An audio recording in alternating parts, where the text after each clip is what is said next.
Kita masuk yang ke episode yang kelima tentang penegakan hukum di Indonesia. Sekarang kita coba kaitkan kasus lingkungan hidup di Jepara. Ini aktivis lingkungan hidup yang sudah berkali-kali mengajukan keberatan dan mengajukan protes kemana-mana karena tambak udang di sana di daerah Karimun Jawa itu mencemari lingkungan.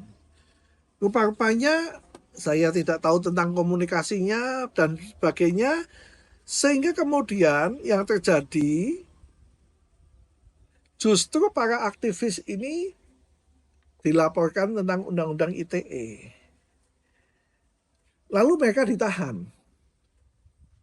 Di kejaksaan ditahan juga. Ya. Setelah ditahan kemudian masuklah ke pengadilan dan menjadi viral. Tapi proses pengadilan sudah berjalan.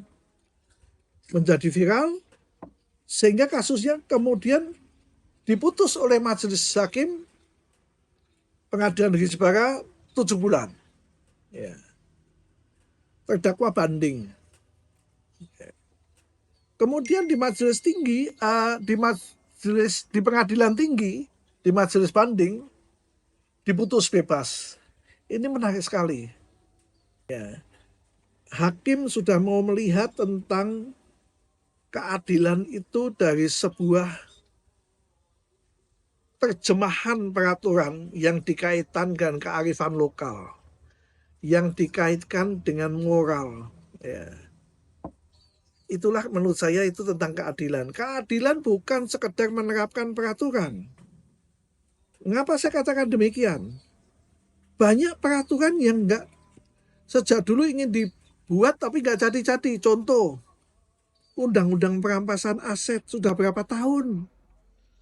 Bahkan Presiden Jokowi menghendaki segera, sampai kemarin menjadi ribut lagi karena tidak dimasukkan dalam program dalam 5 tahun dibahas di DPR.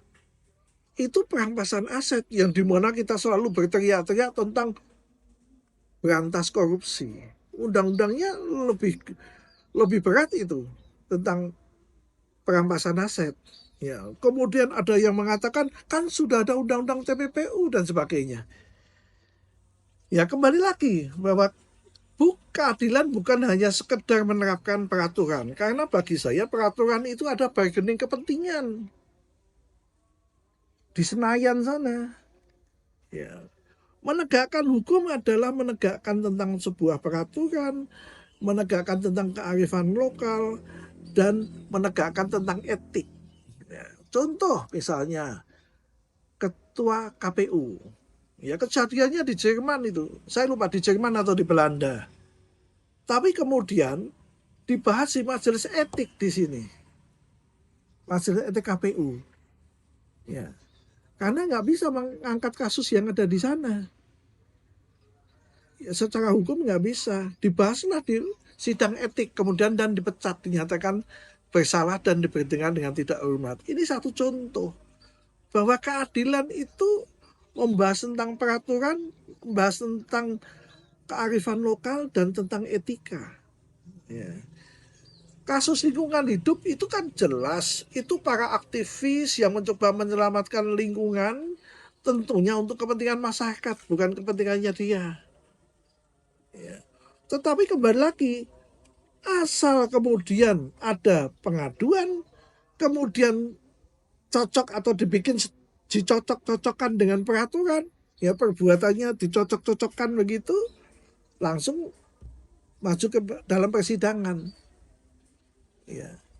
Tapi saya mulai melihat bahwa banyak hakim yang sudah mulai menerapkan tentang kebenaran material, ya kebenaran yang sesungguhnya, kebenaran yang dilihat dari semua aspek, bukan sekedar peraturan. Ini menarik sekali dan bagus sekali dan moga-moga himbauan Pak Narto di Airlangga waktu pidato pengukuhan guru besar kalau tidak di Airlangga itu mulai dipahami oleh para rekan-rekan hakim. Kalau itu terjadi, kita bisa berharap bahwa pengadilan menjadi benteng terakhir dari para pencari keadilan. Ya, kalau kita mau merombak, Ya Pak, bagus peningkatan SDM di tingkat penyelidikan dan penuntutan. Penyelidikan, penyidikan, penuntutan, peningkatan SDM, seperti jangan sampai kemudian ada artikel lagi bubarkan fakultas hukum. Ya, yang terjadi adalah bagaimana menafsirkan hukum sesuai dengan kemauan dan kekuasaan yang terjadi saat ini. Ya. Itu tadi tentang kasus lingkungan hidup. Ya, kalau kita kaitkan dengan kasus dari Landa, harusnya kan sama. Ya, apakah ada kesengajaan dari terdakwa untuk melakukan perbuatan pidana sesuai Undang-Undang ITE karena dia sudah berkali-kali mengajukan protes tidak ditanggapi. Ya, itu tentang 2 kasus, lalu 3 kasus dengan Guru Honorer Supriyani yang berbeda-beda tapi sama. Bahwa sebenarnya penegakan hukum, kekacauan penegakan hukum itu terletak sejak awal di tingkat kepolisian, di tingkat kejaksaan juga, yang walaupun paling banyak disorot adalah di tingkat pengadilan dan kepolisian. Jarang orang menyorot tentang di kejaksaan. Nanti kita akan coba nanti setelah ini kita kaitkan dengan kasus-kasus yang tidak jalan-jalan sampai hari ini.